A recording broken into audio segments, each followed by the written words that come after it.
Righto, tally-o there, champs. Now, I think I'm done. I'm done with these annual upgrades of these iPhones. This iPhone 14, I sort of regret buying it. So yes, at the end of last year, I got the 14 Pro Max. I had the 13 Pro Max and the 12 Pro Max. And you might be thinking, well, what do you expect for an annual update? But I've got to say, this 14 Pro Max, this upgrade, and just buying this phone over 13 Pro Max has just been the most disappointing sort of upgrade that I've ever had from the iPhone. And I'm done. I don't think I'm going to upgrade anymore. I think this phone is worse for me than the last model. So I'll tell you why. Now, it's not that it's an outright bad phone. If you're coming from an iPhone 11 or something like that, you're going to love this thing, right? No problems there. It's one of the best ones out there, whatever. But I come from the 13 Pro Max. The first thing is battery life. The battery life on this 14 Pro Max is, well, I would say mediocre for a big flagship sort of phone. The 13 Pro Max was an absolute champ for battery life. I hardly ever went under 50% battery, right? With this 14 Pro Max, yes, it will last a day, but I'm regularly going below 50%. Now, how is it held up? I got it at launch and the battery health says 98%. So I don't think there's anything wrong with my battery. And I do turn off the always on display as well. So I think it's a really bad upgrade when you're actually going backwards for battery life. That should always improve in my book, or at least stay the same, all right? You can't go backwards. It's just, I mean, it's not giving me anything extra where I would say, okay, all right, it uses more battery now because of this or that. It's like, no, it's the same sort of thing as the last model. So the battery life is, yeah, really let me down there. Now, when it comes to the camera,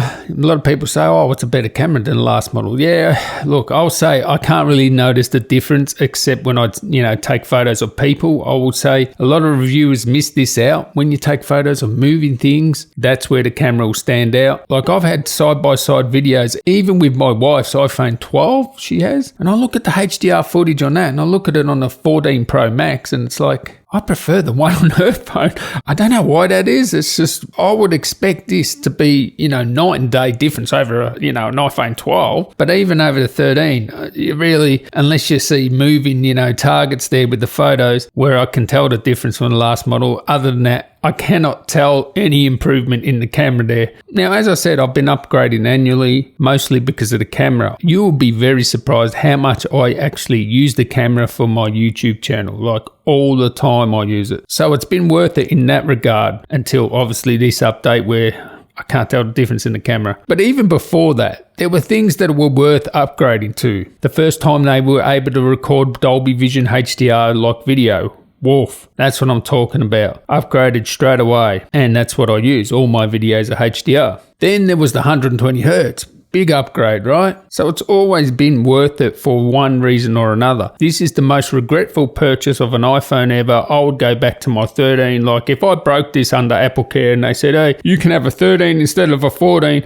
I'll say, yep, give me the 13 Pro Max every day of the week. That's a bad upgrade. Anyway, they're my thoughts. Catch you in the next one. Tally ho.